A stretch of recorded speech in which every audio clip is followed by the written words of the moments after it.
Bienvenue à ce 7e numéro de Berceuse farafinoise. Dans l'histoire de Paul Stokeley, nous sommes au chapitre 7. Le chapitre 7 de ce soir s'intitule Un statut juste à un statut. Avec ce proverbe, ce dicton Peul du Sénégal, tout ce que tu fais te retourne forcément. Pour rappel, Paul Stokeley, quelqu'un m'a dit dans un retour de lecture qu'il fallait expliquer justement pourquoi Stokeley. J'avais oublié de l'expliquer. Paul Stokeley, c'est la signature de journaliste de notre héros de Tiapalo Tango. C'est une signature que Bob Dosovi, son mentor en journalisme, va lui donner. Sinon, le nom de Paul à l'état civil, c'est Paul Miseme Quito. Donc voilà, cette précision, il fallait la faire. Alors, Paul Stokeley est à Cleveland. Il quitte de façon, on va dire, avec une fausse identité de Gutiana pour se retrouver à Cleveland. Il sera hébergé, recueilli par Zef Azonsi, qui est un journaliste, qui officie dans le quotidien national de service public à Cleveland. C'est un journaliste qui est reconnu pour ses enquêtes et Paul Stokeley sera hébergé par Zef Azonsi. Et l'objectif de Paul Stokeley, c'est de trouver un statut d'exilé politique, de réfugié politique.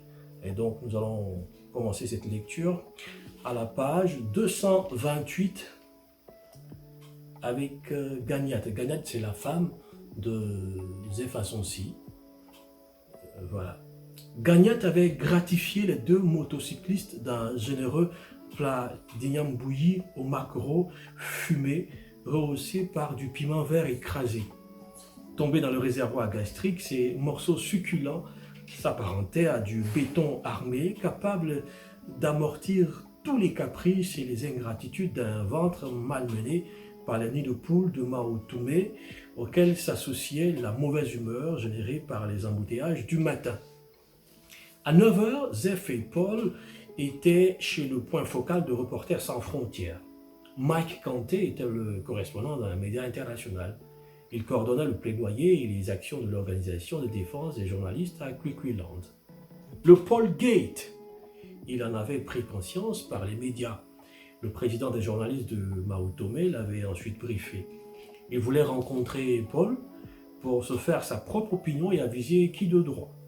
Les Salamalek de Bonalois dispensés, les trois protagonistes s'installèrent dans le bureau de Mike qui engagea l'échange pied au plancher.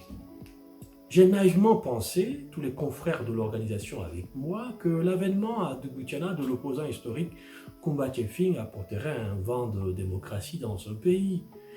Oui, les opposants historiques sont bien souvent capables des pires forfaitures historiques. C'est un parallélisme de gouvernance qui leur est, semble-t-il, génétique. Kumba Tchefing n'a pas été épargné par la tontine du pouvoir, répondit avec ironie Paul. Les premières années de son pouvoir, l'organisation avait produit des rapports plutôt encourageants sur la liberté d'expression et la liberté de la presse. Le vote de la loi abrogeant la dépénalisation des délits de presse y était pour quelque chose. Mais je dois avouer qu'on n'a pas compris par la suite la tournure prise lors de l'attaque terroriste. J'ai tout de suite émis des réserves en écoutant l'interview de ton ministre. Mon pays n'est plus le même depuis l'attaque du 26 avril et j'ai eu le malheur de m'attaquer à un régime vacillant qui n'admet plus l'art pour lequel il avait été plébiscité dans l'opposition, la critique. On vous attaque manifestement, toi et tes patrons, parce que votre opinion est contraire à la propagande patriotique qui a emballé le pays et émoustillé la capacité analytique de nombreux citoyens. Mais vous savez, en ce genre de circonstances, l'argument patriotique est l'arbre qui cache la forêt. En tout cas, chers confrères, j'ai moi-même pris la mesure de ton cas. Je promets de transmettre tout ceci fidèlement à l'organisation. La promesse de Mike, c'est là la fin de l'entrevue. Je vous invite à la page 232. Paul Stokeley, Zef Azonsi et Mike Kanté viennent de s'entretenir. Page 232. En sortant du bunker de l'agence, Paul se sentait plus léger. Léger à l'idée d'obtenir le statut de réfugié et la protection internationale qui se profilait pour son cas. Donc après Reporters sans frontières, Paul va se diriger vers le HCR, le Haut Commissariat aux réfugiés de l'ONU. Et donc c'est à la suite de cet entretien au niveau de cette agence onusienne que je lis.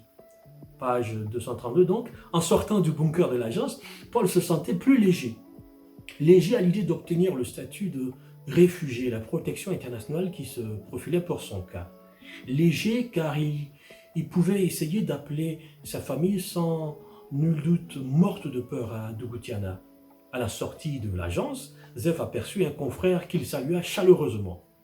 L'homme avait une tête carrée que surplombait une coiffure à tout le moins anachronique, celle qu'on admirait à l'époque sur les posters d'artistes américains de la flamboyante décennie 90. Sous l'effet du soleil, l'impeccable blazer rouge, rehaussé par des mocassins andins, lui donnait l'air d'un grillon passé dans une poêle d'huile de palme. Mais son style était tout de même chic. On l'appelait Vieux Tokos.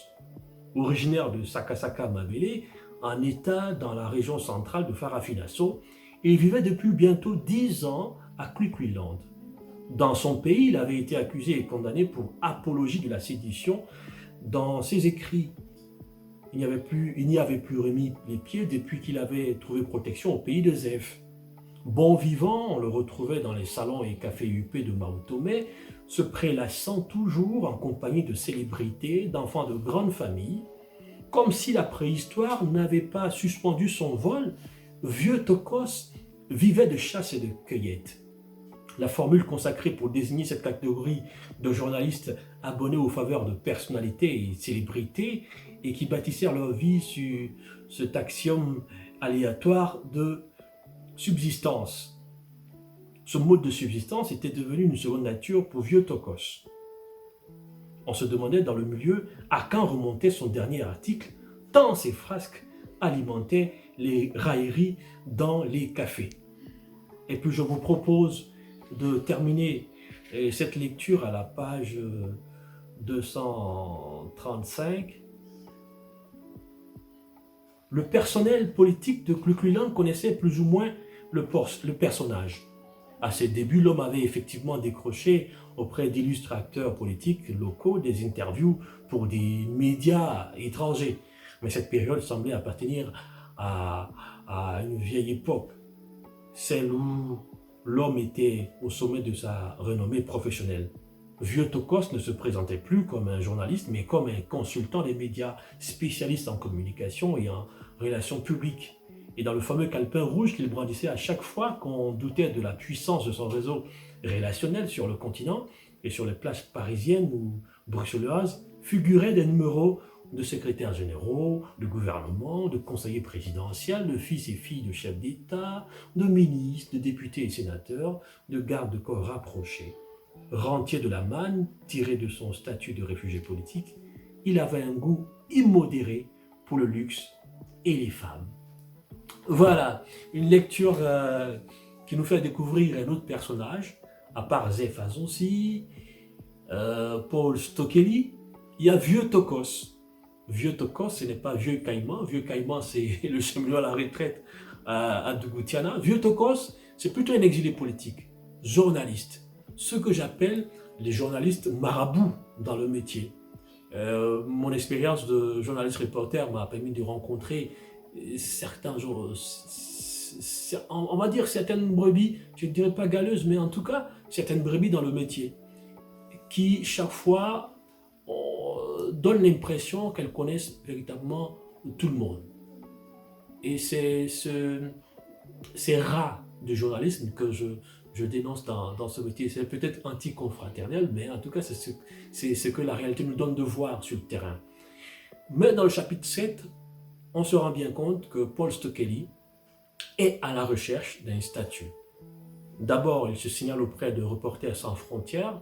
C'est une organisation internationale qui défend la cause des journalistes, la cause de la liberté de la presse. et il s'y rend auprès de Mike Kanté, qui est le représentant de cette organisation. Il sera également auprès du HCR. L'objectif, c'est d'avoir un statut de réfugié politique qui lui permettra d'avoir une protection internationale juridique. Donc, il est dans cet engrenage, sachant qu'il y a un mandat d'arrêt international qui n'est pas lancé officiellement, mais un mandat d'arrêt, le spectre d'un mandat international, en tout cas, pèse sur lui. On se rend compte que Zefa Sonsi a des relations, il est protecteur à l'égard de Paul Stöckeli, mais on se rend compte également qu'il y a une sorte de faiblesse dans la protection de la liberté de la presse sur le continent. Et c'est ce que j'ai voulu démontrer, parce qu'à Klukluland, c'est un pays qui est supposé un havre de paix, un havre démocratique, comparé à Dugutiana où il n'y a pas une véritable démocratie. Donc voilà, c'est un parallèle que je voulais établir dans le chapitre 7 de ce roman intitulé justement « Un statut, juste un statut ». Voilà, c'est la fin de ce 7e rendez-vous hebdomadaire.